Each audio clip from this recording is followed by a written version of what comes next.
son Roy is going to come and read the eulogy.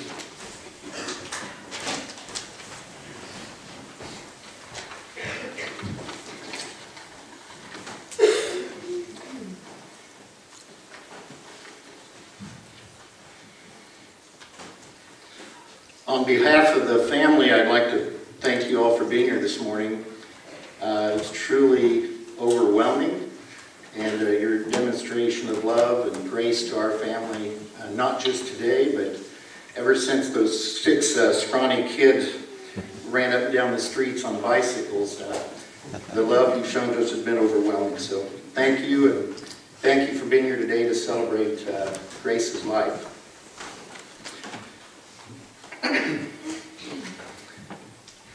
I apologize in advance if this is slightly long, but if you live 94 and a half years, I guess that's one of the things you get. So I ask for your grace once again. Bear with me.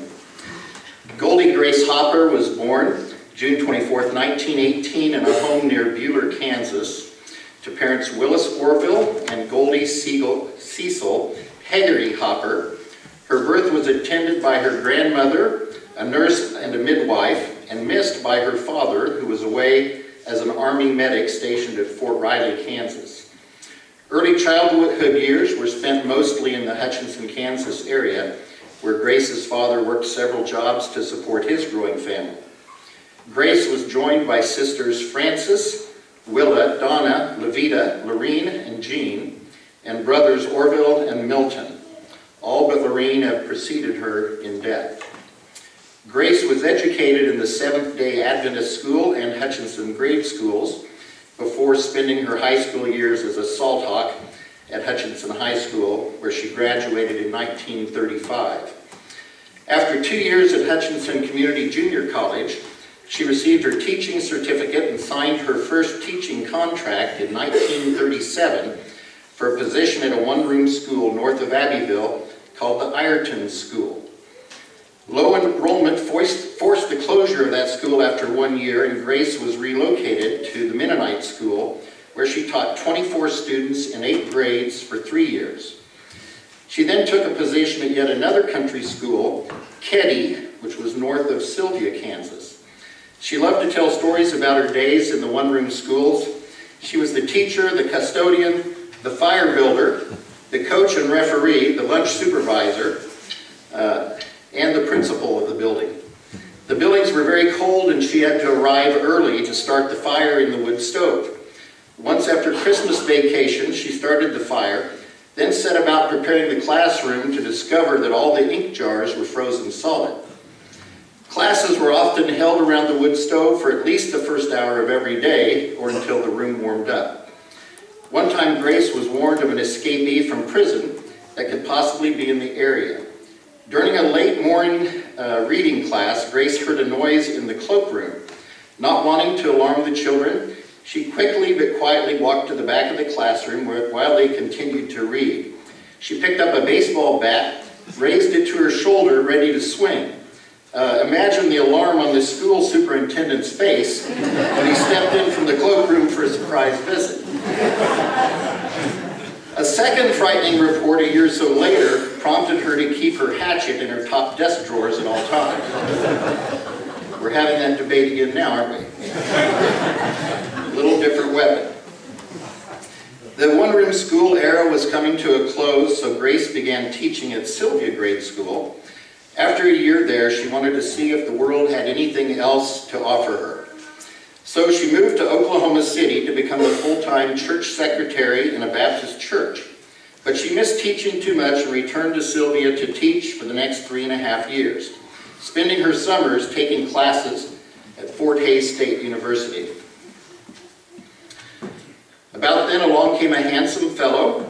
Grace and Roy Edward Childs were married at Irwin Presbyterian Church in Hutchinson, Kansas on May 23rd, 1948. They settled in Plevna, where Ed operated a machine shop. The next 20 years of Grace's life were spent as a homemaker and mother. Everett, Arthur, Virginia, Roy, Dean, and Glenn were born over the next 11 years, and the face of Plevna was forever changed. It was noisier, messier, scarier, and had a lot more animals. Still does if you saw the slides. They're just spread out over multiple states now. The child's kid thought that the whole town was their playground and no yard or tree was spared. The hottest ticket in town was the front yard basketball court. Grace finally gave up on ever having grass in her front yard, for basketball destroyed it every year. The kids made their own toys, made up their own games, changing the rules as necessary. Dirt clods, hedge apples, and catalpa beans were the weapons of choice for the child's kids. And an occasional war with the Gardner, Haskins, Holcomb, Wingert, Horton, Seacrest, or other family kids, the other child's family in town, helped establish the child's kids' dominance in Plevna. After all, no one can throw a dirt clod quite like Art. The kids wore a fair amount of flour sack clothing. Some of you may remember what that is, when flour came in sacks. And thanks to a very creative mother and father, were blissfully ignorant of their poverty. The 4-H club brought some structure to the rowdy bunch, for all had projects that kept them busy and building skills for a future which some of the townspeople probably thought the child's children would never live to have. The kids gathered bugs and leaves for entomology and forestry. They built lamps and bookcases, sewed aprons and skirts, and maintained a garden big enough to feed the whole town. Hundreds of jars of food were canned each year just to get the family through the winter. Grace was a master at stretching food. You have no idea. And the kids all learned to examine their food closely for hidden okra. Her weapon of choice for keeping the brood in line was a fly swatter, or a pair of them. Some of us may remember also being tied to chairs with tea towels.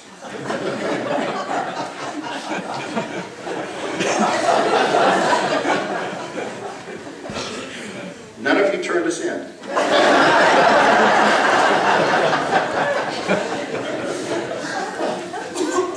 You can walk when tied to a chair with a tea towel. Like she didn't know we'd moved, I don't know. Somehow she managed to get the entire bunch to school, or on the bus, or off to church on Sundays. As she said, we lived in the shadow of the church and we still could make it on time. As rheumatoid arthritis and diabetes took their toll on Ed's health, leaving him more and more disabled, Grace knew she had to find a way to help support the family. So she returned to school at age 50, graduating from Sterling College in 1969 with a degree in education. She took a job teaching at Stafford Junior High School in the Language Arts Department until retiring 14 years later, with 25 years of teaching behind her. She continued to volunteer in local schools until well into her 80s. Grace spent most of the years between 1985 and 1990 caring for her husband, who by that time was a bilateral amputee and nearly blind. Following Dad's death in 1990, she kept herself busy with church activities, crocheting, quilting, embroidery work, and grandchildren who just couldn't wait to visit her and sleep on the famous pull-out couch, and were allowed to eat as many as they wanted. You have no idea. She continued to do the Hutchinson News crossword puzzle, cryptoquip, and jumble the word puzzle nearly every day until her health deteriorated in 2012. On January 11th, 2013, Grace slipped peacefully into eternity from her home where Dean had been devotedly caring for her since 2009. She joined a great crowd of family and friends who shared her belief in salvation through grace, through faith.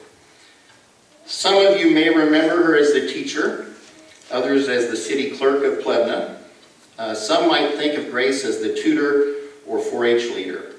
Her children will remember her as a mom, a woman who lived up to her name, Grace.